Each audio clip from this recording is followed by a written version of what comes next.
Hello అందరికీ welcome back to Anu KR vlogs. నేను మీ అనురాధ. ఈ రోజటి రెసిపీ వచ్చేసి జొన్న పిండితో మంచి హెల్దీ రెసిపీని చూపించబోతున్నాను. చాలా టేస్టీగా ఉంటుంది, చేసుకోవడం కూడా ఎంతో సులువుగా చేసుకోవచ్చు. జొన్న రొట్టెలు రాని వాళ్ళు కూడా ఈ హెల్దీ బ్రేక్ఫాస్ట్ రెసిపీని ప్రిపేర్ చేయొచ్చు. ఆ విధంగా చూపించాను. ముందుగా ఒక గిన్నెని స్టవ్ పైకి పెట్టేసుకొని ఇందులోకి 1 స్పూన్ మాత్రమే ఆయిల్ని యాడ్ చేసుకోవాలి. ఒక ½ టేబుల్ స్పూన్ వరకు జీలకర్రని యాడ్ చేసుకొని ముందుగా జీలకర్రని ఫ్రై అవ్వనివ్వాలి. ఒక 2 పచ్చిమిర్చి తరుగుని యాడ్ చేసుకొని పచ్చిమిర్చి తరుగుని కూడా వేయించుకోవాలి.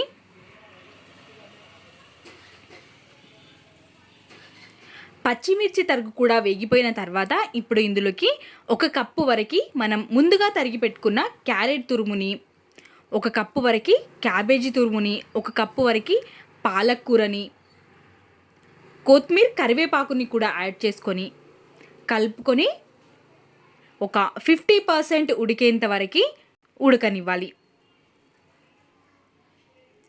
మనకి పాలకూరలో వాటర్ అనేది ఉంటుంది కాబట్టి ఆ వాటర్తోనే ఇది మొత్తం ఉడికిపోతుంది. మూతని కవర్ చేసుకొని ఒక 2 మినిట్స్ పాటు వదిలేస్తే మంచిగా ఉడికిపోతుంది.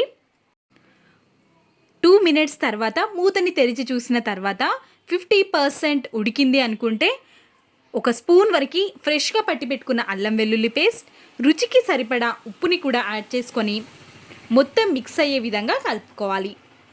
ఇప్పుడు నేను ఇక్కడ 1 కప్పు వరకు పిండిని తీసుకుంటున్నాను కాబట్టి 1.5 కప్పు వరకు వాటర్ని యాడ్ చేసుకుంటున్నాను. వాటర్ మంచిగా మరుగుతున్నప్పుడు 1 కప్పు జొన్న పిండిని యాడ్ చేసుకోవాలి. మొత్తం పిండినంతా కలుపుకోవాలి. 1.5 కప్పు వాటర్కి 1 కప్ పిండి అనేది కరెక్ట్గా సరిపోతుంది. జొన్న పిండిని కొంచెం మనం ఉడకనిస్తాం కాబట్టి వాటర్ వేసిన తర్వాత కొద్దిసేపు ఉడకనివ్వాలి వాటర్ని. ఎందుకంటే క్యారెట్ తురుము 100% ఉడికేంత వరకు ఉడకనివ్వాలి. ఇప్పుడు పిండిని ఈ విధంగా కలుపుకున్న తర్వాత మూతని కవర్ చేసుకొని కంప్లీట్గా చల్లారేంత వరకు పక్కన ఉంచుకోవాలి. ఈ విధంగా మొత్తం కంప్లీట్గా చల్లారిపోయిన తర్వాత పిండి అనేది ఈ విధంగా ఉంటుంది మెత్తగా. ఇప్పుడు పిండిని కొద్దిసేపు ప్రెస్ చేస్తూ కలుపుకోవాలి. మనం పిండిని ఎంత మంచిగా కలుపుకుంటే మనకి చపాతీలు చేసుకోవడం అనేది అంత ఈజీగా వచ్చేస్తుంది. కాబట్టి ఈ విధంగా ముద్దలాగా చేసేసుకొని ఒక ప్లేట్లోకి తీసుకొని చేతికి కొంచెం ఆయిల్ని అప్లై చేసుకొని ముద్దలుగా డివైడ్ చేసుకొని పక్కన ఉంచుకోవాలి.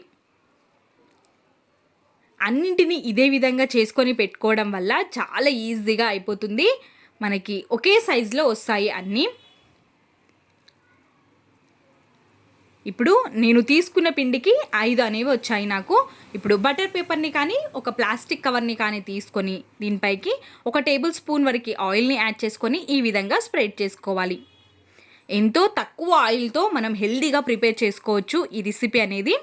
మనం ముందుగా చేసి పెట్టుకున్న ముద్దని తీసేసుకొని ఈ విధంగా ప్రెస్ చేసుకోవడమే. మనం జొన్న పిండిని యాడ్ చేసాము కాబట్టి కొంచెం మెల్లిగా ప్రెస్ చేసుకొని తీసుకోవాలి, లేదంటే విరిగిపోయే అవకాశం ఎక్కువగా ఉంటుంది. కాబట్టి ఈ విధంగా మెల్లిగా ప్రెస్ చేస్తూ ఒక చేత్తో మనం పిండిని ఈ విధంగా అడ్జస్ట్ చేస్తూ కార్నర్స్ని పిండిని ఈ విధంగా ప్రెస్ చేసుకొని ఒక చపాతీలాగా చేసేసుకొని తీసుకోవాలి. నేను బియ్యం పిండితో చేసే రెసిపీని కూడా పెట్టాను, డిస్క్రిప్షన్లో లింక్ ఇస్తాను. కావాలి అనుకున్న వాళ్ళు ఒక్కసారి చూసేయండి.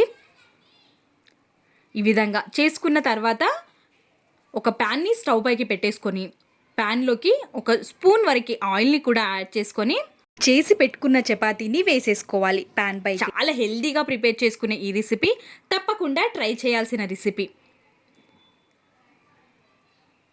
ఇప్పుడు పైనుంచి కూడా 1 స్పూన్ వరకు ఆయిల్ని యాడ్ చేసేసుకొని మంచిగా కాల్చుకొని తీసుకోవాలి.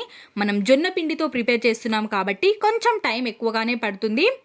మెల్లిగా కంప్లీట్గా కాలేంత వరకు మీడియం ఫ్లేమ్లో పెట్టుకొని కాల్చుకోవాలి. ఎక్కువ సార్లు టర్న్ చేయకూడదు, విరిగిపోతూ ఉంటుంది. కాబట్టి మనం అదే బియ్యం పిండితో చేస్తే మాత్రం విరిగిపోయే అవకాశం ఉండదు, కానీ జొన్న పిండితో చేస్తే కొంచెం విరుగుతుంది అన్న భయం ఉంటుంది. కాబట్టి కొంచెం మెల్లిగా చూసుకొని చేసుకోవాలి.